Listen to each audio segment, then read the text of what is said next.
वो तो premature retirement है, उनको हम नहीं देंगे। लेकिन वही अधिकारियों ने हमें ऐसे निकाल दिया जैसे दूध में से मक्खी निकाला जाता है। सच्चाई तो ये है कि सरकार तक असली बातें पहुंच नहीं रही है।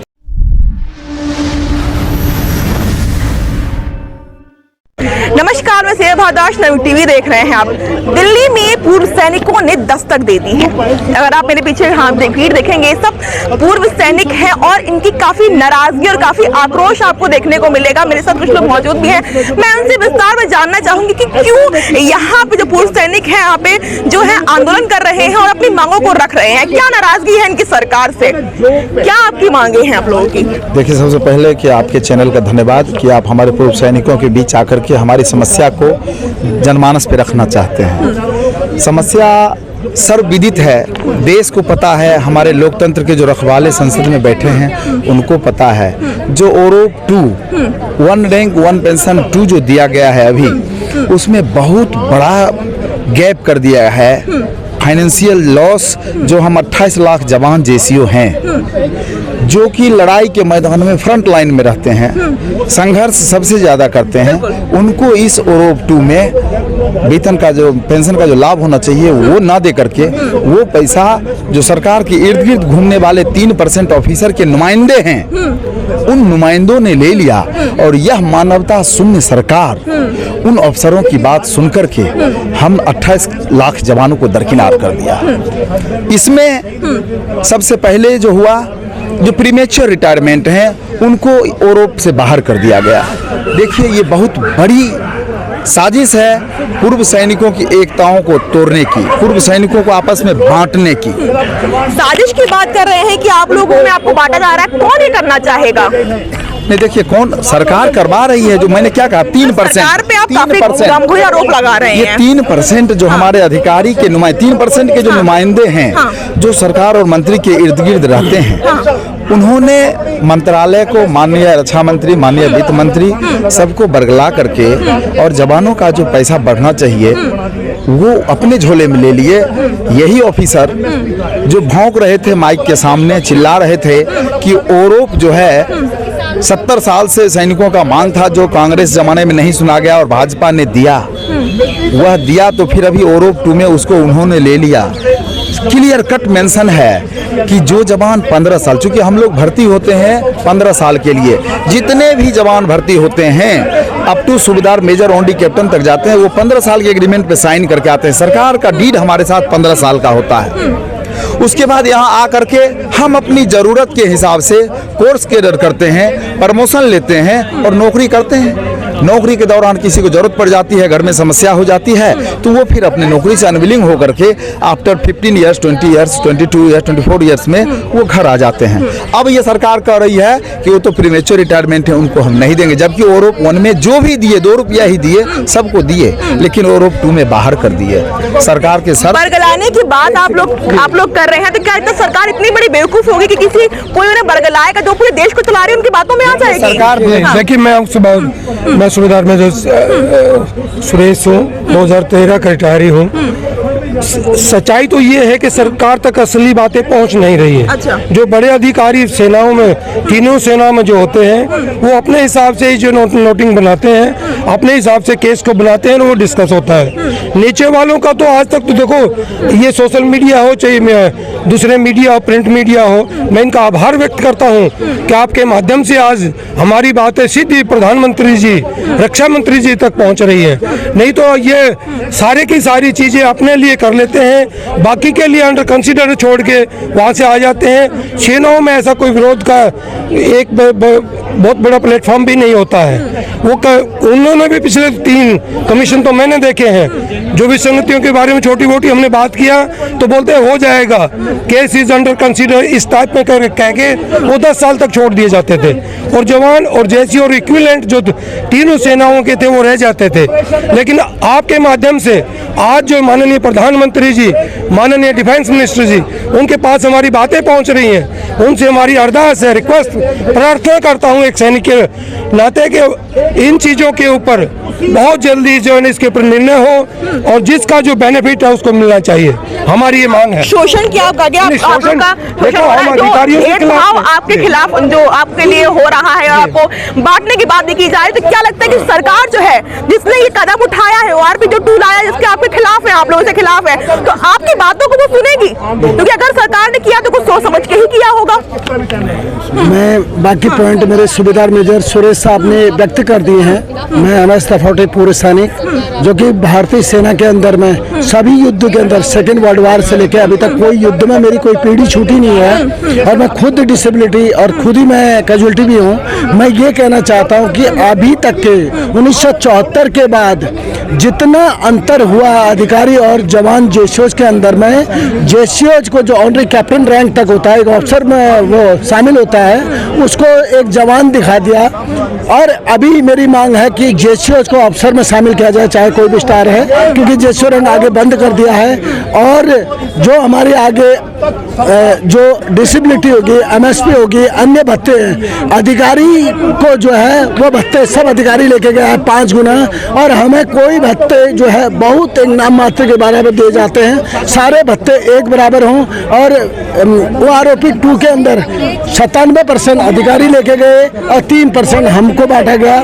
सरकार ने दिया है लेकिन सारा अधिकारी घपला करके गए हैं। मैं इसके साथ वापस दिया जाए। देखिए, मैं आपके माध्यम से, सोशल मीडिया के माध्यम से, प्रिंट मीडिया के माध्यम से मैं आज ये गवर्नमेंट से भी अरदास करता हूँ, अगर डिफेंस का एक इसी में विसंगति नहीं है, एक DGR है, डायरेक्टर जनरल ऑफ रिसेटलमेंट, वो सैनिकों के पुनर्वास के लिए, सैनिकों के जो सरकारी योजनाएं थे उनको देने के लिए है, उसमें भी इतना भ्रष्टाचार है, इतना बड़ा भ्रष्टाचार है। यदि उसके CBI से जांच करवाई जाए तो वो लाखों करोड़ों का भ्रष्टाचार, और ये जो अधिकारी उसको ले जाते हैं उसका जितना भी अमोल्यूमेंट है, नीचे वाली जो जमात है, चाहे वो एयरफोर्स की है, चाहे नेवी की है या आर्मी की है, उनको बहुत ही नाम मात्र का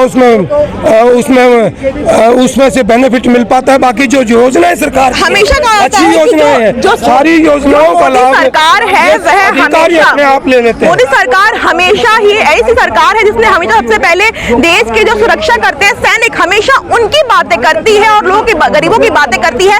आज वही सैनिक है जो देश की रक्षा कर रहे थे।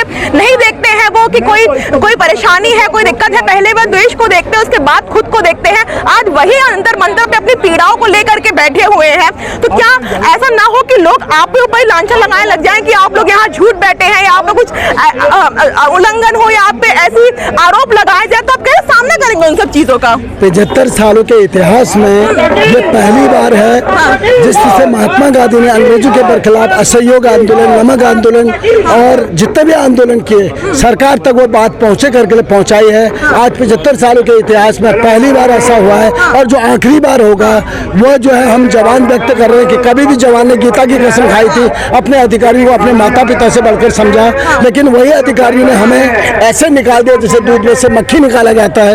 ये दुर्भाग्य है। ये हमारे पर आरोप आज तक लगाते आए हैं, आज तक हमारे पर चार्जशीटें करते आए हैं, सेना में रहते हुए उस पद का दुरुपयोग करते आए हैं। इन्होंने 58 से 60 साल तक ये नौकरी करते हैं, उसके बाद 5 से 7 साल ये जो है रिसेटलमेंट में भी ये रहते हैं। जितने भी सिक्योरिटी एजेंसियां हैं, जितने भी हमारे वेलफेयर होते हैं, कोई भी चीज़ चल रहा है, सब अधिकारियों के पास है, जवानों के पास कुछ नहीं है। इसके अलावा जो युद्ध विधवाएं हैं, हमारी फैमिलियां हैं, हमारी पेंशन 1/3 हो जाती है। जब हम कोई मर जाते हैं तो हमारी फैमिली को कैसे वो न नौकरी कर सकते हैं न कुछ कर सकते हैं। अब तो हमारा वजूद ही मिटा दिया है, अग्निवीर बना के हमको कहीं का नहीं रखा है। हमारी पीढ़ी में कोई जा ही नहीं सकता। अग्निवीर की तो सब कोई तारीफ करता है, अग्निवीर इतना अच्छा है और आप यहाँ उसकी बुराई कर रहे हैं। सैनिक कोई भी तारीफ नहीं कर सकता अग्निवीर का, इसलिए कि ये आजकल जो पढ़े लिखे युवा भर्ती हो रहे थे, उन्होंने हेल्पर गिरी जो बटमेन प्रथा है अफसर का, उन्होंने मना करना शुरू कर दिया। तो अफसरों ने एक साजिश चली कि भाई आखिर कैसे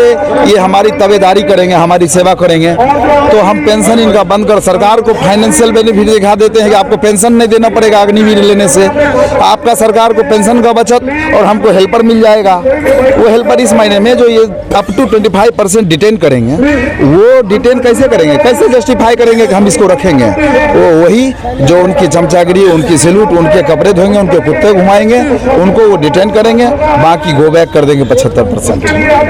अब आखिरी सवाल मैं लेना चाहूंगी कि आप लोग की जो मांगे हैं, आपका 3 दिन से लगातार धरना प्रदर्शन चल रहा है, तो किस तरीके से आप सरकार के सामने मांगे रखेंगे और क्या आपको कितनी उम्मीदें हैं भारत सरकार से कि आपकी मांगों को वो लोग सुन लेंगे?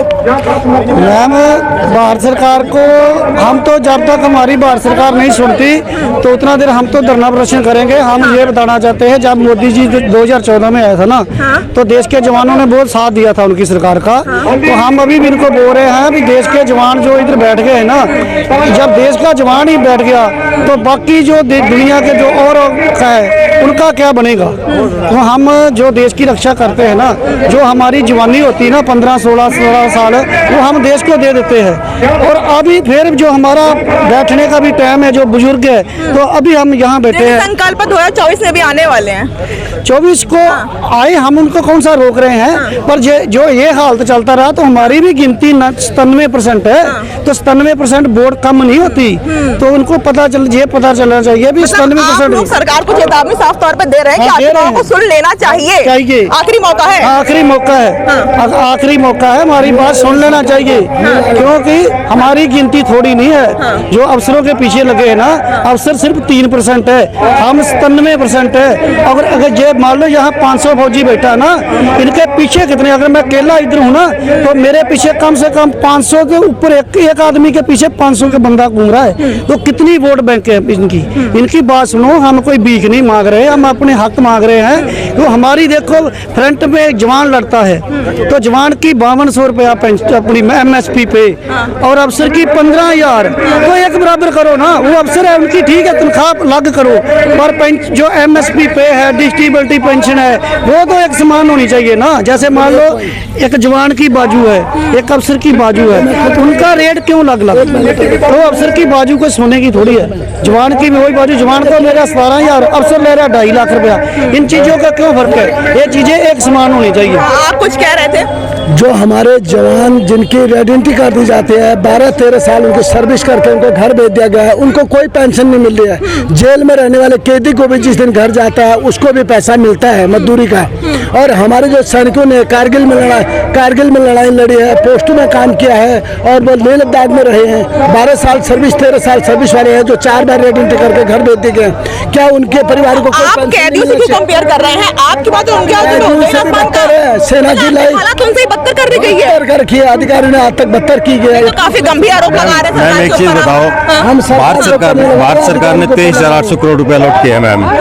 तो 23,800 करोड़ में से सिर्फ इतना पता करो कि 3% को कितना गया है और 97% को कितना गया है। और ये मेन लड़ाई है मैम MSP की। एक जेसीओ जो ओवर तो लेता है 5200 रुपये, ऑफिसर लेता है और 15,500। लेकिन महंगाई के तौर पे मैम आप कहीं भी जाके देखो, चाहे पेट्रोल पंप हो या और कहीं का कुछ भी महंगाई का तौर पे हो, उसके साथ तो ये नाइंसाफी होती है जवान के साथ, ठीक है मैम।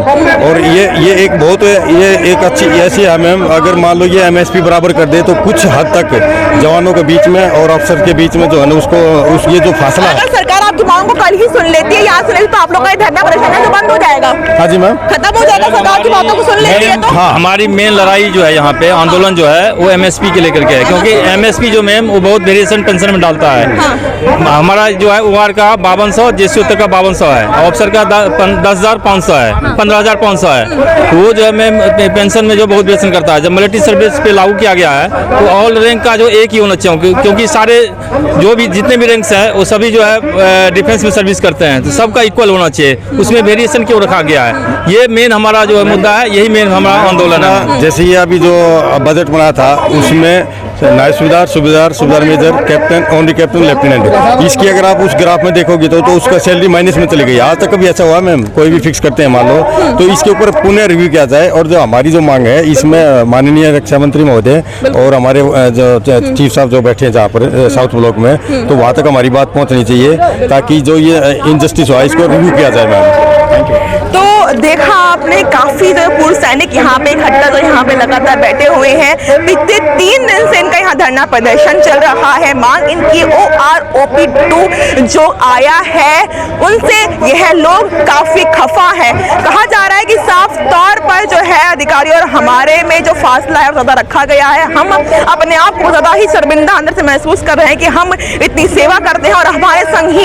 ऐसा काम हो रहा है। तो क्या सरकार इनकी बातों को सुनती है? और आपको वीडियो कैसे लगे जरूर बताइएगा। तो फिलहाल के इतना कि खबरों के मेरे साथ नितिन टीवी, धन्यवाद।